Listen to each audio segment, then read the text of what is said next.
made comments, as you all know, about my concern about background check procedures.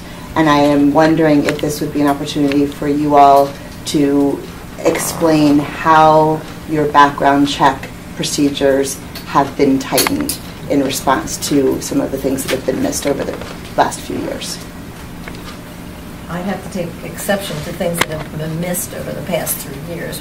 We've had a very, very stringent background check procedure for many years. It's more stringent than the state requires. We started to do FBI clearances several years before the state even required us to, because we saw that there was a gap there. We do reference checks on everyone.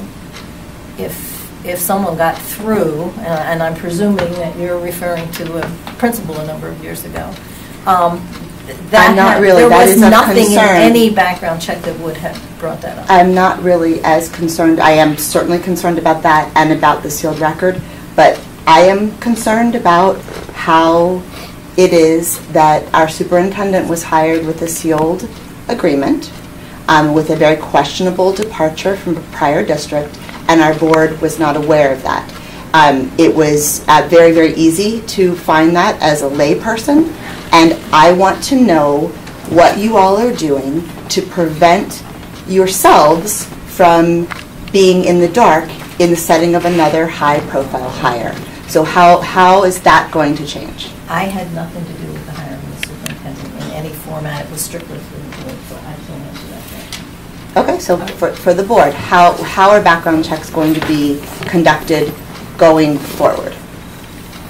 Are you talking about background checks in terms of clearances for FBI? Are you talking about background checks in terms of previous employment? Like, I'm talking about the whole. I understand that you do the three-tiered, what's required by the state. I'm wondering about making phone calls to prior districts. I'm wondering about doing media checks. I'm wondering about determining that there have been departures from other places of employment under suspicious circumstances that should be red flags and should come up as questions. How are you going to find those things in future applicants?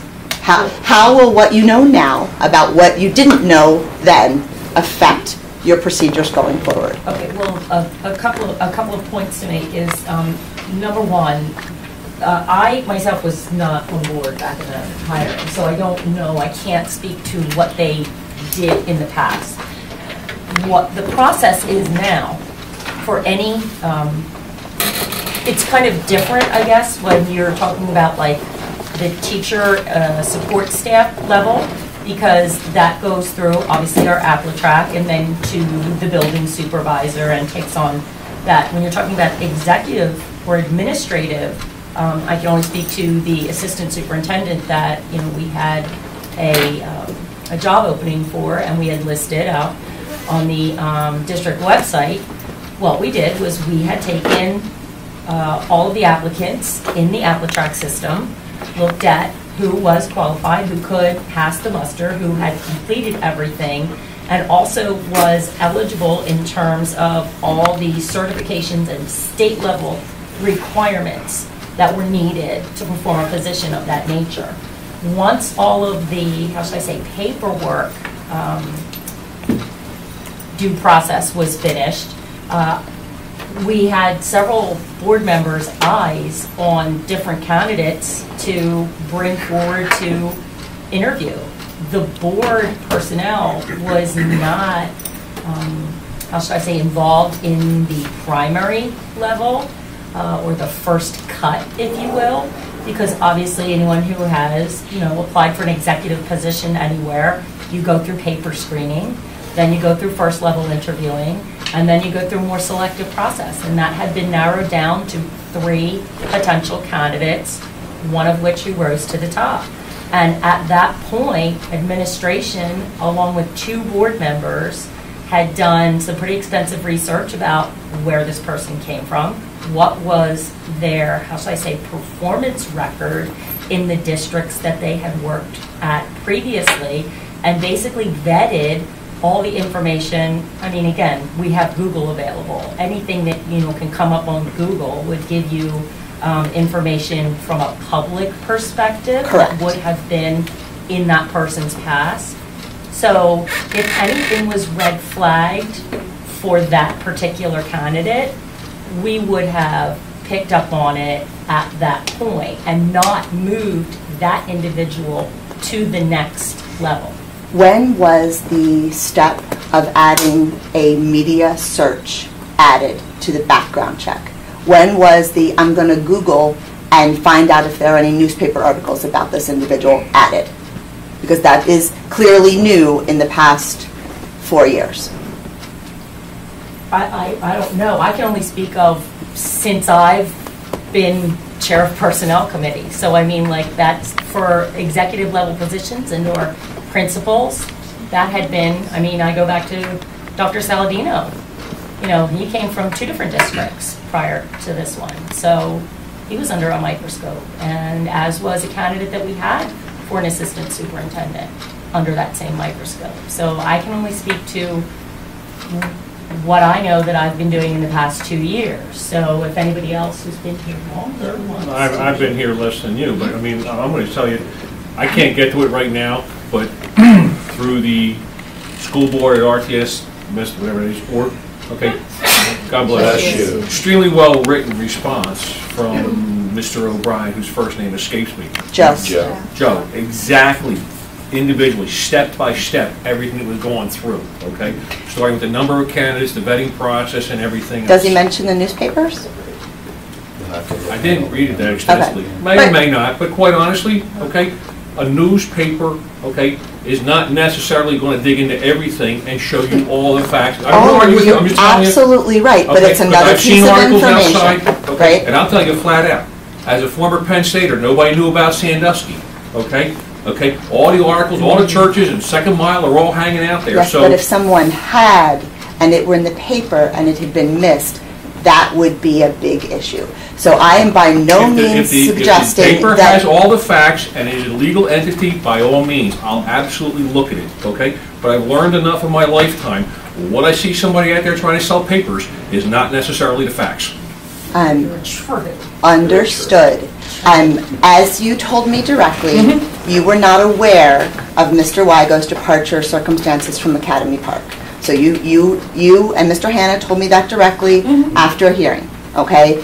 My point to you is that that departure was suspicious with all due respect. Clearly, there was something going on in 1995.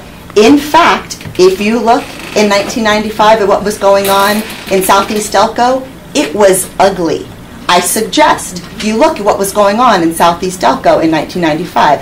I am alarmed that whether it would have come to your attention and you could have introduced it as a topic during your interview and Mr. WIgo could have had a chance to explain what happened. Fine, I understand, stuff happens, people leave under suspicious circumstances, it gets explained. The fact that we did not have the opportunity to investigate the circumstances of that departure, that's a problem. And I am just asking that you make sure that you exhaust all available resources when you're performing a background check. Okay, now let me ask you one question. If I happen to go do a research like that and I find out confidential information that conflicts with that report, and I know it, but I can't tell you what it is, but I'll tell you what's not true, would you accept my answer? If you tell me... I'm just talking, no, the question is if I find out confidential information through anybody I have as a connection, and I find out what I'm able to read in a public entity does not comply or does not match up with what I've learned, okay, but I can't tell you because it's confidential information, would you accept that? Is that confidential? I'm not precisely tracking the hypothesis. If you tell me I find something about Southeast Delco. If you find something, or if I find something. No, if I find something in the newspaper at Southeast Delco, and through whatever connections I have, I find somebody who brings me into their confidence and says, no, that's not exactly what happened at all. But you can't tell it. But you're investigating it, I feel much better. The point is not that... I'm asking you. If I tell you, the newspaper problem is wrong, you guys didn't know about it. Huh? The problem is not that you asked and found out something reassuring. The problem is you never asked. The problem is you didn't know. That's what I'm trying to move us past. Well, I'd have to do a historical check because I wasn't here then, okay? Okay. I'm But the point that I'm making is there is a lot of information out there, and I want to make sure that we are availing ourselves of all of it when we're making critical hiring decisions. It sounds like that's been done informally up till now, and what you're asking is, could we formalize it, at least for certain key positions to begin with? And that's certainly something we can talk about. Yeah. And also, could we do an evaluation of the services that Dr. O'Brien has been paid for, and make a decision as to whether those services should be used again? Because clearly, if he knew something, he wasn't forthcoming, and if he didn't, then he clearly did not do his job in sharing the whole picture with the board. And I think that is that's very disturbing.